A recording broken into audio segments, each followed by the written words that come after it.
سن 2018 میں بل کاسبی کو نازیبہ جنسی حملوں کے 3 الزامات کا مجرم پایا گیا اور 10 سال جیل کی سزا ہوئی، لیکن گزشتہ برس گرمیوں میں انہیں اس وقت رہا کر دیا گیا جب پینسلوینیا کی سپریم کورٹ نے استغاثہ کی جانب سے قانونی طریقہ کار پر عمل نہ کرنے کی وجہ سے ان کی سزا کے فیصلے کو تبدیل کر دیا۔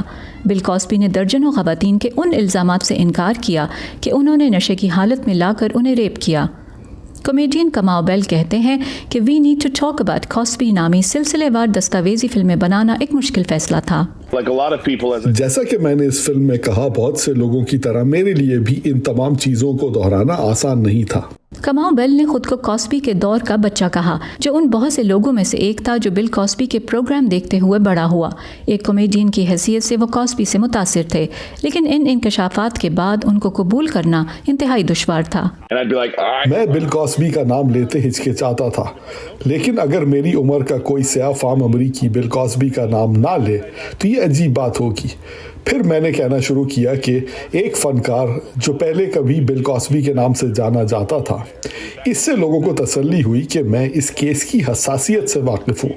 یہی میرے لیے عوامی طور پر اس مسئلے پر بات کرنے کا آغاز تھا۔ اس ڈاکیومنٹری میں بل کاسبی کے 1960 کے عشرے میں سان فرانسسکو کے ایک اسٹیج کامیڈین کے طور پر آغاز سے لے کر انتہائی تیز رفتاری سے بین الاقوامی سطح پر مقبول بل کاسبی شو تک کی کہانی ہے، جس میں ان کے باپ کے کردار نے دیکھنے والوں کے دلوں کو جیت لیا تھا۔ یہ جنوبی افریقہ کا نمبر 1 یا سب سے مقبول شو تھا، کیونکہ جنوبی افریقہ کی حکومت اسے محفوظ سمجھتی تھی۔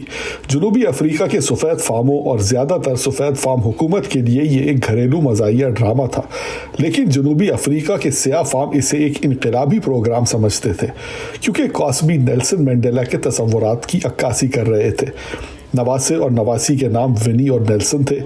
یہ نسلی تعصب سے پاک تھا اور اس میں یہ دکھایا جاتا تھا کہ سیاہ فام لوگ اپنی رنگت پر پورے فخر کے ساتھ رہ رہے ہیں۔ لیکن بل کاسبی پر الزام لگانے والی وہ خواتین جو اس سیریز کے لیے انٹرویو دینے پر تیار ہوئیں، بتاتی ہیں کہ کس طرح انہیں شراب پلا کر ریپ کیا گیا۔ بہت سارے لوگ یہ بات جانتے تھے، کیونکہ جو کچھ انہوں نے کیا وہ اسی صورت میں کیا جا سکتا تھا اگر دوسرے لوگ ایسا کرنے میں آپ کی مدد کر رہے ہوں۔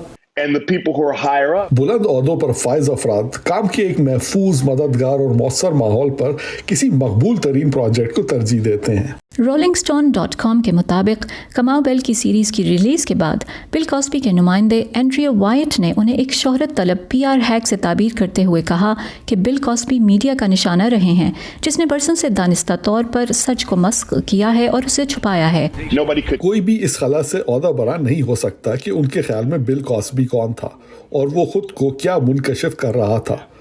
ہم اس سے پہلے کبھی اتنے بڑے خلا سے دوچار نہیں ہوئے، کیونکہ جب کبھی ہم ان تمام نہیں بلکہ بیشتر مردوں کے بارے میں سوچتے ہیں جو می ٹو تحریک کی وجہ سے ہماری نظروں سے گرے، تو ان میں سے کوئی ایک بھی بین الاقوامی کلچر کی علامت یا ہیرو نہیں تھا، اور خاص طور پر ان میں سے کوئی بھی بل کاسبی کی طرح کسی کے بچپن کا ہیرو نہیں تھا۔